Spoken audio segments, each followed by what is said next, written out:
You might think you know what it's like to ruin a family holiday, but I promise you, you don't know the half of it. I'm not talking about burning the turkey or getting into a drunken political argument. I'm talking about shattering the very foundation of my brother's marriage right as he was about to give a toast.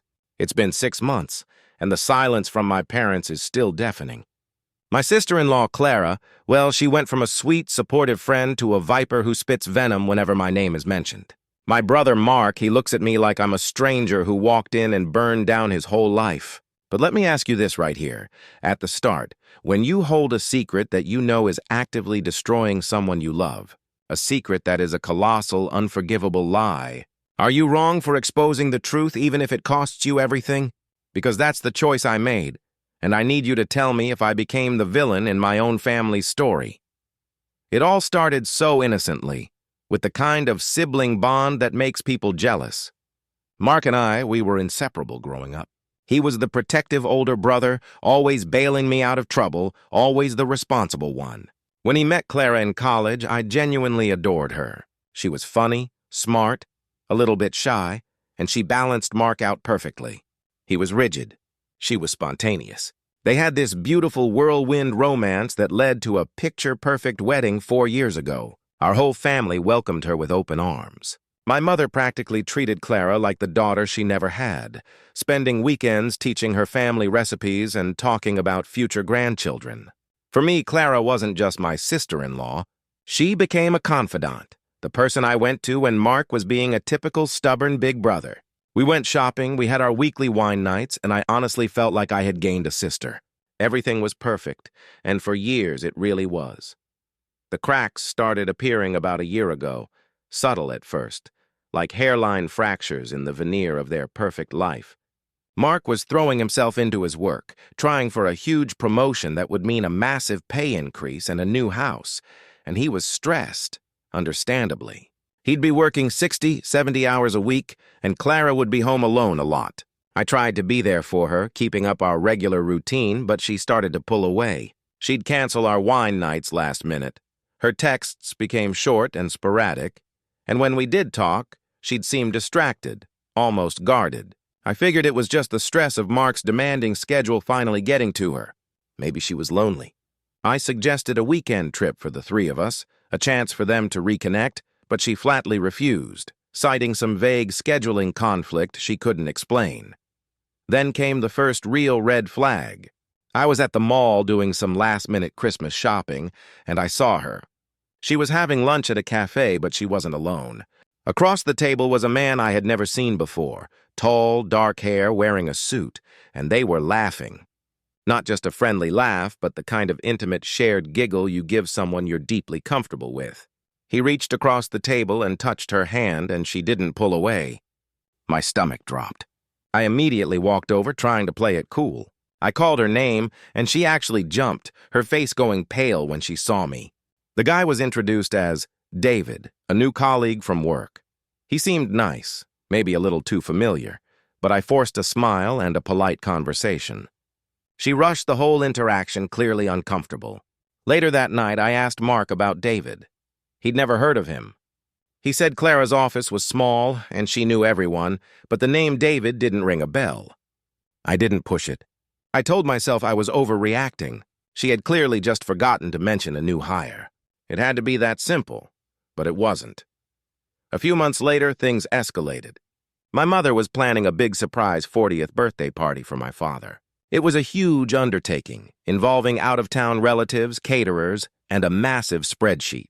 Mark and I were in charge of securing the venue and managing the guest list. One evening, Mark gave me his laptop to look over the final catering invoice. I needed to email a copy to my mother, and I was using Mark's email to send it since he had the original. After I sent the invoice, I noticed a separate, new folder in his inbox named Clara's Budget. Out of curiosity, because Mark is notoriously bad at file management, I opened it. Inside were 2 documents. One was a detailed account of their joint savings, standard stuff. But the second document stopped my heart. It was an application for a 2-bedroom apartment lease in a different part of the city, and the application was solely in Clara's name, dated a week prior. She had put down a deposit, and the move-in date was set for the end of the month. I felt a cold dread wash over me. I tried to rationalize it. Maybe it was an office rental, maybe a small investment property, but the two-bedroom details screamed otherwise. Their marriage wasn't just stressed. It was over and Mark had no idea. She was preparing to leave him. I closed the laptop, my hands shaking. I couldn't tell Mark right then. He was exhausted, riding the high of finally getting his big promotion, and seeing him happy, glowing with pride, made the truth feel like a physical weapon I couldn't bear to use. I decided I had to talk to Clara first. I cornered her the next day, avoiding Mark, and I showed her a screenshot of the lease application on my phone. Her face went from shock to pure, hard anger in an instant. She didn't deny it. She said, "You had no right to go through his private files. This is between Mark and me, and I was going to tell him when the time was right." She didn't offer an explanation, only defensiveness. I begged her, "Clara, you have to tell him. Don't let him find out by seeing your moving truck pull up. He deserves more than that." She looked me dead in the eye and said, "If you tell him, I will make sure you are cut out of this family. I will tell everyone you've been undermining me for years." It was a threat, a chilling promise. And that's when I knew she wasn't the sweet, shy woman I thought she was. That was when I realized there was a calculating, cold side to her. I walked away from that conversation feeling sick, knowing I held a ticking bomb. The problem wasn't just the separation. It was the deception. Mark had just poured every ounce of his energy into his career for them, for their future, for the dream house she had supposedly picked out. He was completely blind, and she was letting him build a life that she had already decided to abandon. The lie felt cruel, and it was eating me alive. I couldn't look my brother in the face. I couldn't listen to my mother gush about their future children. I had to choose between my brother's temporary happiness and my own moral compass. So that's the situation I was in, and I had to make a choice. I was torn between protecting my brother from a devastating shock and abiding by a threat from a person I no longer recognized. Before I tell you what happened next, I want you to pause and comment below what you would have done in my shoes. Would you have kept the secret and waited for Clara to act, sparing yourself the family fallout? Or would you have risked everything to give your brother the truth, no matter how painful? Seriously, I need to know if I was crazy. I kept the secret for exactly 2 more weeks, and it felt like 2 years. I couldn't sleep. I was irritable and short-tempered. The final straw came at my father's 40th birthday party. The whole family was there, aunts, uncles, cousins, and both my parents beaming with joy. The room was beautiful. Mark was giving a heartfelt, slightly tipsy toast to Dad, and Clara was standing right next to him, smiling like the perfect loving wife, even reaching out to squeeze his arm for effect. In that moment, watching her perform, the hypocrisy snapped something inside me. It wasn't just the apartment anymore. It was the deceitful act she was putting on for an entire extended family. It was the way she was allowing Mark to profess his love and commitment for her while knowing she was mentally 1 foot out the door. I waited for Mark to finish his toast, and as the applause died down, I walked straight up to the head table. I didn't plan it. I didn't rehearse it. The words just tumbled out in a rush of pure adrenaline and moral outrage.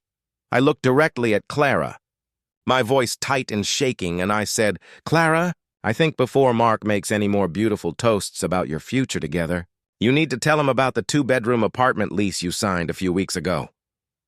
The music stopped. The whole room went silent, 100 eyes swiveling from me to Mark to Clara.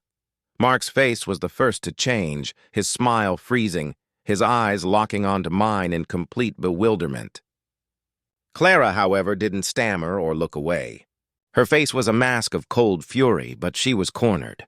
I continued, talking to Mark now, my voice clear and loud. "Mark, she's been planning to leave you. She signed a lease and was waiting for the right time to tell you, which I guess was after she had moved all her things out. I even mentioned the man, David, saying, and maybe you should also ask her who David from work really is."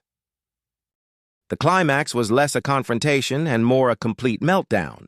Clara let out a choked sound, not of pain but of pure rage, and she yelled, "You're a jealous liar! You've always hated me!" A lie that landed flat because everyone knew how close we were. Mark didn't yell.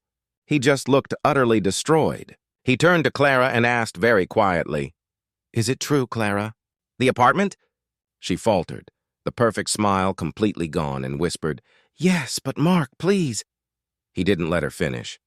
He just walked away straight out the back door of the venue, leaving his 40th birthday party celebration in a state of stunned silence. My mother rushed to comfort Clara, who immediately burst into theatrical tears, pulling out the emotional card, claiming I had been drinking too much and was lashing out for attention. My father, completely confused, just stared at me. The aftermath was exactly what Clara had promised it would be. Mark didn't speak to anyone for a week.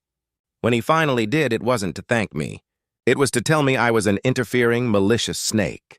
He said I had no right to insert myself into his marriage, that I had stolen his agency and his dignity by announcing the truth in front of everyone, rather than talking to him privately. My parents were furious. They didn't deny the truth of the situation. Clara eventually admitted the apartment and the separation plans, but downplayed the relationship with David, but they condemned my method. My mother cried, saying I had ruined her beautiful party and brought shame to the family. They saw me as the catalyst, the wrecking ball that had destroyed the family they had worked so hard to build. Clara moved out 2 days later and filed for divorce the following week, and the entire family blames me for the explosion. They say I could have handled it differently, that I should have let Mark have his final months of ignorant bliss. 6 months on, Mark and I are barely speaking. He's struggling with the divorce, the betrayal, and the fact that his sister, his confidant, was the one to deliver the final public blow. He's civil, but the warmth is gone. My parents only communicate with me for logistical things like holidays, and even then, it's short and cold. I did what I felt was right. I exposed a hurtful long-term lie that was being perpetrated against my brother, but the consequence is that I am the family pariah. They've all accepted the truth of Clara's actions, but they haven't forgiven the messenger. Was I wrong to expose the truth publicly, sacrificing the family's peace for my brother's eventual freedom? I still grapple with that every single day. The silence in my family's group chat is a constant. Cold reminder of the price I paid for honesty. This whole mess has taught me a hard lesson. Sometimes the truth, no matter how necessary, is too heavy a burden for people to accept, and they will always turn on the person who forced them to carry it. The family unit valued the appearance of happiness and unity more than they valued genuine honesty. It's a bitter pill to swallow, and I'm still dealing with the taste. If you've ever had to make a choice like that where all the options suck, then you know exactly how I feel right now. Like this video if you were on my side and you think I did the right thing by telling him. I need to know I'm not crazy. Subscribe for more stories like this and to hear the final update on Mark's divorce when it happens. And please share your final thoughts on this whole mess in the comments section below. I'll see you all in the next story.